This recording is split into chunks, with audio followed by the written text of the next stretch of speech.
Hi all, എല്ലാവർക്കും Aaliya's little ജോയ്സിലേക്ക് സ്വാഗതം. ഇന്ന് നമ്മൾ ഉണ്ടാക്കാൻ പോകുന്നത് ഫ്രഞ്ച് ടോസ്റ്റിൻ്റെ റെസിപ്പിയാണ്. കുട്ടികൾക്കും മുതിർന്നവർക്കും ഒരുപോലെ ഇഷ്ടാവുന്ന ഫ്രഞ്ച് ടോസ്റ്റ് ബ്രേക്ക്ഫാസ്റ്റിനും ടീ ടൈം സ്നാക്കായിട്ടും കഴിക്കാൻ പറ്റുന്ന നല്ലൊരു ഡിഷാണ്. അതുപോലെ കുറഞ്ഞ സമയം കൊണ്ട് ഈസി ആയിട്ട് തയ്യാറാക്കാൻ പറ്റുന്നതുകൊണ്ട് തന്നെ പ്രവാസികൾക്കും ബാച്ചിലേഴ്സിനും ഒക്കെ ബ്രേക്ക്ഫാസ്റ്റിന് ഉണ്ടാക്കാൻ പറ്റുന്ന നല്ലൊരു ഡിഷാണിത്. അപ്പോൾ ഇതിൻ്റെ റെസിപ്പിയിലേക്ക് നമുക്ക് കിടക്കാം. ഇതിപ്പോൾ ഫ്രഞ്ച് ടോസ്റ്റിൻ്റെ ഒരു പെർഫെക്റ്റ് ആയിട്ടുള്ള ഒരു റെസിപ്പിയാണ്. മുട്ടയും ബ്രെഡും പാലും ഉണ്ടെങ്കിൽ നമുക്കൊരു പെർഫെക്റ്റ് ഫ്രഞ്ച് ടോസ്റ്റ് ഉണ്ടാക്കാൻ പറ്റും. അപ്പോൾ ഇതിന് വേണ്ടിയിട്ട് ഞാൻ 9 ബ്രെഡാണ് എടുത്തിരിക്കുന്നത്.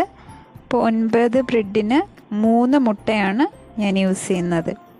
അപ്പോൾ ഒരു പാത്രത്തിലേക്ക് 3 മുട്ട പൊട്ടിച്ചൊഴിക്കുക. ഇതൊരു ഫോർക്ക് കൊണ്ടോ അല്ലെങ്കിൽ വിസ്ക് കൊണ്ടോ നന്നായിട്ടൊന്ന് ബീറ്റ് ചെയ്ത് കൊടുക്കണം. നന്നായിട്ട് ബീറ്റ് ചെയ്തതിന് ശേഷം ഇതിലേക്ക് 1/2 കപ്പ് പാലൊഴിച്ച് കൊടുക്കണം. ഒന്ന് നന്നായിട്ട് മിക്സാക്കിയതിന് ശേഷം ഇനി ഇതിലേക്ക് കറുവാപ്പട്ട പൊടിച്ചതും കൂടി ചേർക്കണം. ഞാനൊരു 1/2 ടീസ്പൂൺ കറുവാപ്പൊടി പൊടിച്ചതാണ് ചേർത്തിരിക്കുന്നത്. ഇനി ഇതിലേക്ക് ഒരു പിഞ്ച് ഉപ്പും കൂടി ചേർക്കണം. ഇനി ഇതിലേക്ക് 1 ടേബിൾ സ്പൂൺ പഞ്ചസാരയും കൂടി ചേർക്കണം. ഇനി ഇതിലേക്ക് 1 ടീസ്പൂൺ വാനില എസൻസും കൂടി ചേർത്ത് കൊടുക്കണം. അപ്പോൾ നന്നായിട്ട് മിക്സ് ചെയ്ത് വെക്കുക. ഇനി ഒരു പാൻ ചൂടാക്കി ഇതിലേക്ക് 1 ടീസ്പൂൺ വെജിറ്റബിൾ ഓയിലും 1 ടീസ്പൂൺ ബട്ടറും കൂടി ചേർത്ത് കൊടുക്കണം. ബട്ടർ മാത്രമായിട്ടും ചെയ്യാം, വെജിറ്റബിൾ ഓയിൽ മാത്രമായിട്ടും ചെയ്യാം. ഞാനിപ്പോൾ രണ്ടും കൂടെ മിക്സ് ചെയ്തിട്ടാണ് ചെയ്യുന്നത്.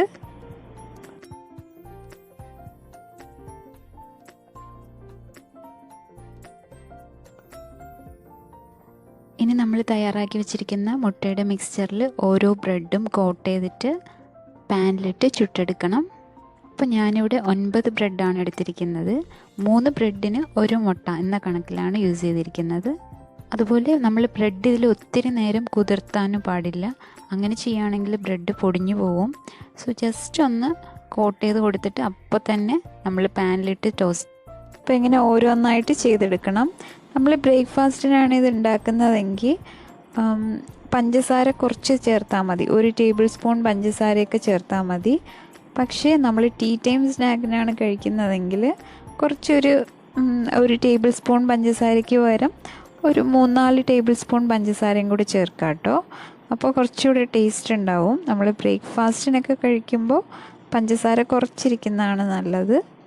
അപ്പോൾ നന്നായിട്ട് വെന്ത് വന്നിട്ടുണ്ട്. ഇനി ഇത് ഒന്ന് മറിച്ചിട്ടതിന് ശേഷം എടുക്കാം.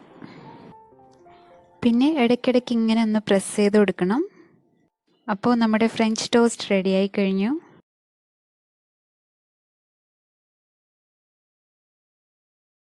അപ്പോൾ ഇതിലേക്ക് നമ്മൾ കറുവാപ്പട്ടേൻ്റെ പൊടിയും വാനില എസൻസും ഒക്കെ ചേർത്തത് കൊണ്ട് തന്നെ ഒരു പ്രത്യേക ഫ്ലേവറാണ് ഇതിനുണ്ടാവുക. അപ്പോൾ ഈ റെസിപ്പി നിങ്ങൾക്ക് എല്ലാവർക്കും ഇഷ്ടമാവും എന്ന് വിചാരിക്കുന്നു. എല്ലാവരും ട്രൈ ചെയ്ത് നോക്കണം. അതുപോലെ ആലിയാസ് ലിറ്റിൽ ജോയ്സ് എന്ന ഈ ചാനൽ നിങ്ങൾ ആദ്യമായിട്ടാണ് കാണുന്നതെങ്കിൽ പ്ലീസ് ഒന്ന് സബ്സ്ക്രൈബ് ചെയ്തേക്കണം. അതിനടുത്തുള്ള ചുമന്ന ബെല്ലൈക്കൺ ക്ലിക്ക് ചെയ്തിട്ട് ഓൾ എന്ന് കൊടുക്കുകയാണെങ്കിൽ ഞാൻ വീഡിയോസൊക്കെ അപ്ലോഡ് ചെയ്യുമ്പോൾ അപ്പം തന്നെ നിങ്ങൾക്ക് നോട്ടിഫിക്കേഷൻസ് കിട്ടും. അതുപോലെ നിങ്ങൾക്ക് വീഡിയോ ഇഷ്ടമായെങ്കിൽ നിങ്ങളുടെ ഫ്രണ്ട്സിനും റിലേറ്റീവ്സിനും ഒക്കെ ഒന്ന് ഷെയർ ചെയ്ത് കൊടുക്കണം. അപ്പം നമ്മുടെ ഫ്രഞ്ച് ടോസ്റ്റ് റെഡിയായി കഴിഞ്ഞു.